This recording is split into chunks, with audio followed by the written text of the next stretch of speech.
Assalamualaikum warahmatullahi wabarakatuh. Nah, sebelum memulai pembelajaran, silakan anak-anak ibu membaca doa terlebih dahulu. Silakan ketua kelasnya pimpin doanya.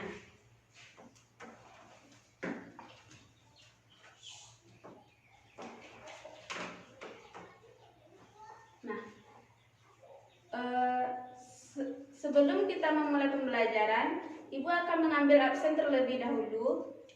Reci Oktalana, Syifa Fauzia, Wahyuni Maulida Putri, Suci Permatasari, Rizky Meisha Getri, Yuliana, hadir semuanya. Nah, sekarang sebelum memulai pembelajaran, silakan anak-anak ibu dengarkan lagu ini terlebih dahulu.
Siapa dari anak-anak ibu yang tahu apa judul lagu tersebut?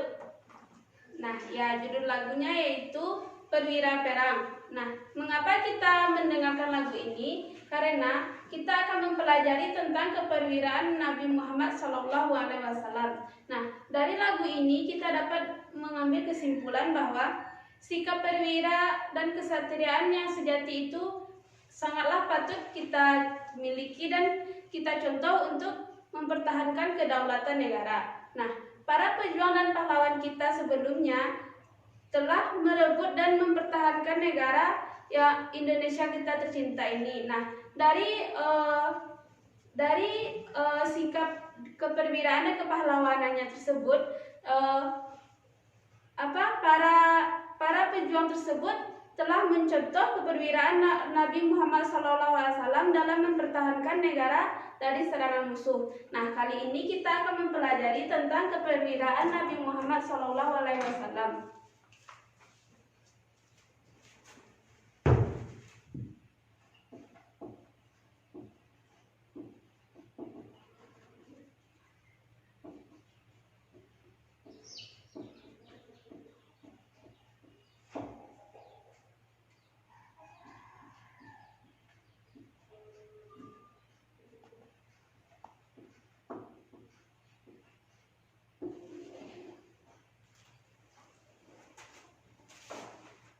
Nah, sekarang kita akan mempelajari tentang keperwiraan Rasulullah SAW.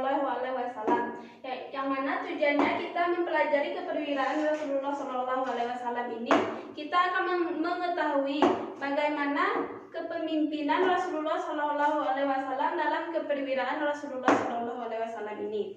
Nah, sebelum kita memasuki pembelajaran, Ibu mau tanya. bertanya, siapa dari anak-anak ibu yang tahu apa itu keperwiraan? Nah, keperwiraan ini yaitu yang mana perwira artinya berani.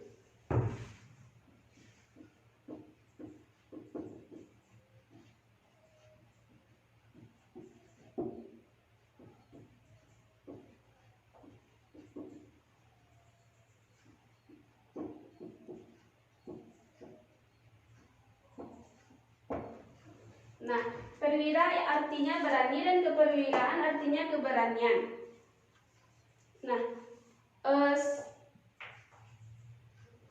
Nah, sikap perwira ini sangat dibutuhkan untuk mempertahankan negara dari serangan musuh. Nah, pada keperwiraan Rasulullah SAW ini, berkat pertolongan Allah Subhanahu Wa Taala dan upaya yang sungguh-sungguh dilakukan oleh Rasulullah SAW yang berhasil membina masyarakat Madinah dalam kehidupannya, dan masyarakat Madinah tersebut memiliki kehidupan yang semakin membaik. Madinah menjadi kota yang maju, dan dengan kemajuan kota Madinah tersebut, kaum kafir Quraisy merasa khawatir dan tak ingin kota Madinah semakin berkembang. Nah, mereka merencanakan hal yang buruk kepada kota Madinah untuk melakukan penyerangan ke kota Madinah. Nah, dalam menghadapi rencana tersebut, Rasulullah SAW segera menyiapkan pasukan yang gagah dan berani. Nah, dalam pertolongan Allah Subhanahu Wa Taala, Rasulullah dapat menghalau serangan musuh tersebut dalam perang Badar, perang Uhud, dan perang Khandaq. Nah, Rasulullah SAW telah menunjukkan contoh keperwiraan dalam membela negara tersebut. Nah, dari keperwiraan Rasulullah SAW tersebut, ada 3 perang yang dilakukan oleh Rasulullah dan kaumnya dalam melawan musuh. Yang pertama itu ada perang Badar, perang Uhud, dan perang Khandaq.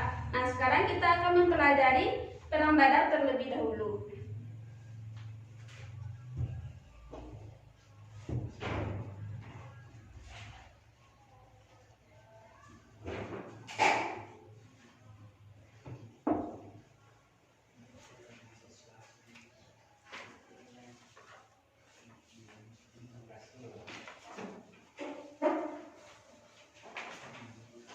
Nah, dari perang Badar tersebut, kita akan mempelajari bagaimana keperwiraan Rasulullah SAW dalam perang tersebut. Yang pertama, kita akan membahas tentang mengapa perang itu disebut dengan perang Badar.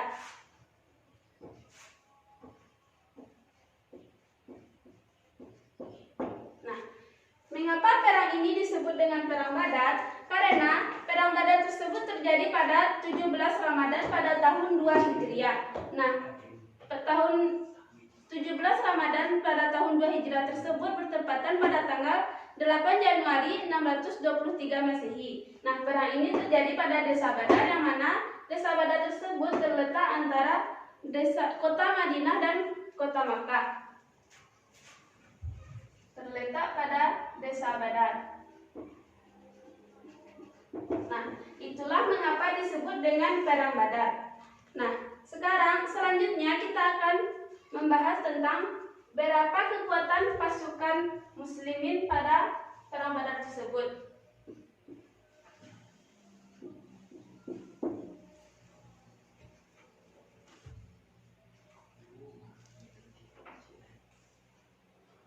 Nah, pada perang Badar tersebut, kaum muslimin hanya berjumlah 314 orang. Nah, sedangkan kaum kafir Quraisy berjumlah 1000 orang. Jadi perbandingannya 314 banding 1000 orang. Nah, perbandingan ini sangatlah tidak setara dengan jumlah kaum muslimin dengan kaum kafir Quraisy. Nah, jadi pada perang ini orang yang memiliki kaum kafir Quraisy tersebut memiliki senjata yang lengkap. Sementara itu, kaum muslimin hanya memiliki senjata seadanya. Nah, selanjutnya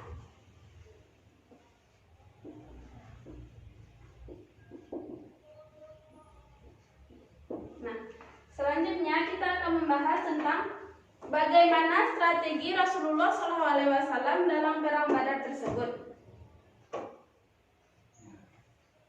Nah, pada strategi tersebut Rasulullah SAW dalam perang Badar tersebut adalah dengan menguasai penampungan air. Nah, penampungan air itu sangat dibutuhkan oleh kedua belah pihak.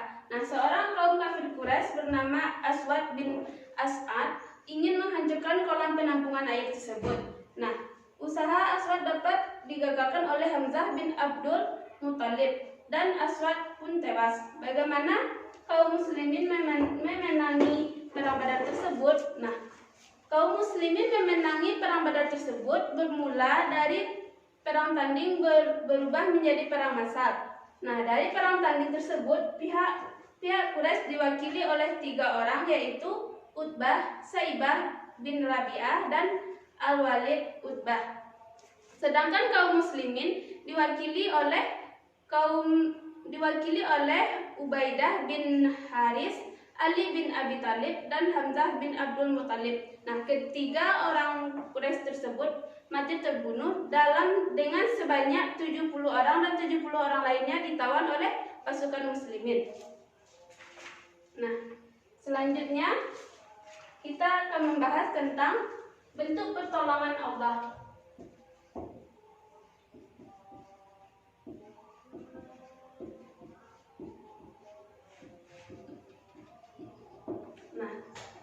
Selanjutnya kita akan membahas tentang bentuk pertolongan Allah dalam perang Badar tersebut. Ada beberapa pertolongan Allah dalam perang Badar tersebut. Yang pertama itu datangnya pasukan malaikat.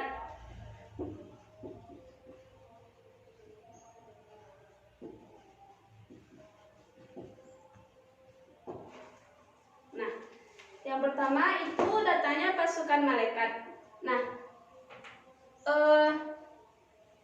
pertolongan ini terdapat dalam Quran surat Al-Anfal ayat 9 yang artinya, sesungguhnya aku akan mendatangkan kepadamu bala bantuan dengan 1000 malaikat yang datang berturut-turut. Nah, Abdullah bin Abbas meriwayatkan bahwa ketika seorang sahabat mengejar dan dengan gigih seorang musyrik yang ada di depannya, tiba-tiba ia mendengar suara pukulan dan suara penunggang kuda yang menghentakkan kudanya. Lalu sahabat tersebut melihat orang musyrik itu jatuh tewas terkapar dengan keadaan hidung dan wajahnya terluka berat akibat pukulan keras tersebut. Hal ini ia ceritakan kepada Rasulullah SAW. Beliau bersabda, "Kau benar, itu adalah pertolongan Allah dari langit ketiga." Nah, para malaikat yang terlibat dalam perang Badar tersebut memiliki kemuliaan, diantaranya malaikat Rafi'ah bin Rafi. Al-Zari mengatakan, Jibril berkata kepada Nabi SAW dan menjawab, termasuk muslimin yang paling mulia. Jibril berkata, demikian pula malaikat yang mengikuti perang Badar. Nah, jadi pasukan malaikat ini yaitu memiliki nilai yang mulia. Nah, selanjutnya pertolongan yang kedua yaitu Allah meneguhkan hati.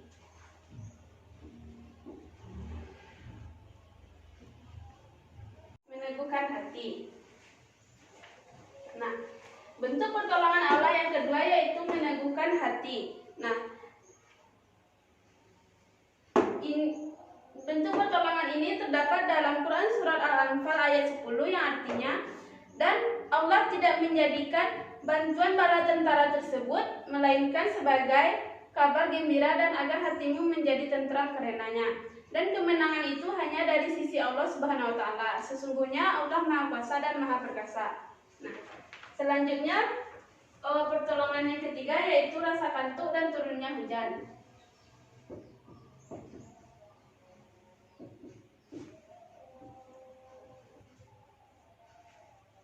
Rasa kantuk dan turunnya hujan. Nah, pertolongan yang ketiga yaitu Allah menurunkan rasa kantuk dan turunnya hujan. Mengapa? Karena rasa kantu yang melanda pada para muhajirin pada tersebut merupakan salah satu nikmat. Mengapa?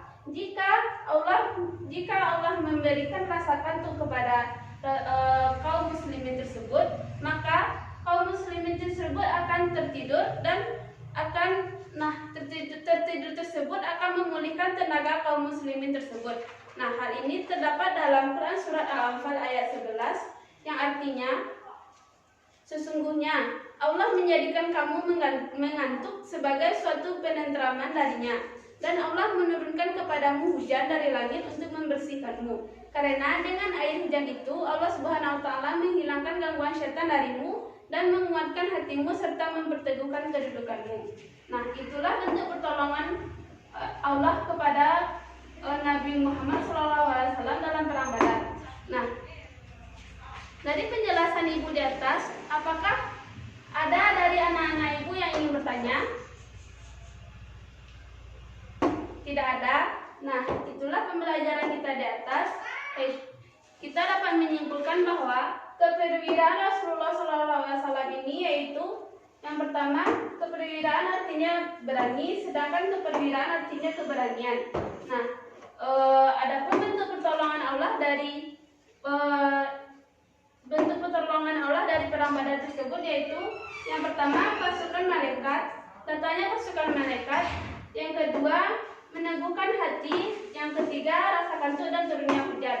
Nah, mengapa disebut dengan perang Badar? Karena perang Badar ini terjadi di desa Badar. Nah, itulah pembelajaran kita pada hari ini.